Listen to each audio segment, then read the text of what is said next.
بسم اللہ الرحمن الرحیم۔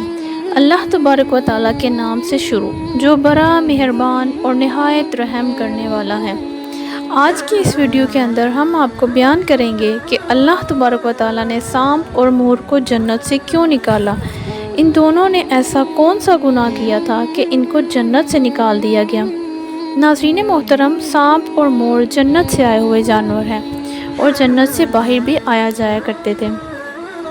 حضرت آدم علیہ السلام کے لیے جنت میں گھومنے پھرنے اور کھانے پینے کو بہت کچھ تھا، لیکن جنت میں اکیلے اور تنہا ہونے کی وجہ سے حضرت آدم علیہ السلام اداس رہتے تھے، تو اللہ تعالیٰ نے حضرت آدم علیہ السلام کی بائیں پسلی سے بی بی حوا سلام اللہ علیہا کو پیدا کیا، اور یوں حضرت آدم علیہ السلام بی بی حوا کا ساتھ پا کر خوش ہو گئے اور وہ دونوں خوش رہنے لگے۔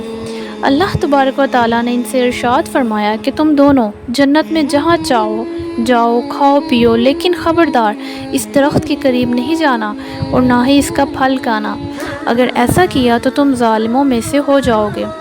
سانپ اور مور بھی اس وقت جنت میں رہتے تھے، اور اس وقت سانپ کے پیر بھی تھے، اور سانپ کے منہ سے عبرت کی بہت اچھی خوشبو آتی تھی، اور مور آج جتنا خوبصورت دکھائی دیتا ہے وہ اس سے بھی کہیں زیادہ خوبصورت تھا۔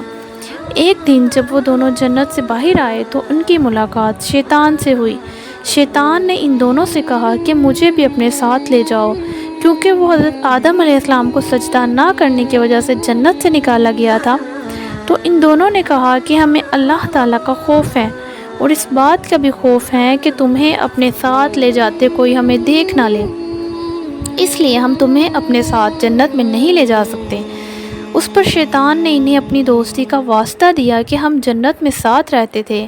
مور نہ مانا، لیکن شیطان نے ان کو دائمی زندگی کے خواب دکھائے، جس پر سانپ مان گیا، اور سانپ نے شیطان سے کہا کہ تم میرے منہ میں بیٹھ جاؤ اور میں تمہیں جنت میں لے جا کر اگل دوں گا، اور اس طرح تمہیں کوئی نہیں دیکھ سکے گا۔ بہرحال ناظرین محترم، سانپ نے شیطان کو منہ میں بٹھا کر جنت میں لے جا کر اگل دیا۔ اس طرح شیطان دوبارہ جنت میں داخل ہونے میں کامیاب ہو گیا۔ شیطان نے جنت میں آ کر حضرت آدم علیہ السلام اور بی بی حوا سلام اللہ علیہا سے ملاقات کی اور کہا کہ میں تمہارا خیر خواہ ہوں، تم نے جنت میں اب تک اس پھل کو کیوں نہیں کھایا؟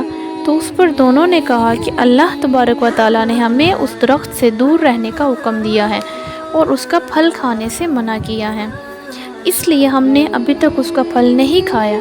جب حضرت آدم علیہ السلام سو گئے تو شیطان اماں حوا سلام اللہ علیہا کے پاس آیا اور انہیں بہکانے لگا اور کہا کہ اللہ تبارک و تعالیٰ نے تمہیں پھل کھانے سے اس لیے منع کیا ہے کہ کہیں وہ پھل کھانے کے بعد تم نہ مرنے والے نہ بن جاؤ اور ہمیشہ کے لیے جنت میں نہ رہ سکو۔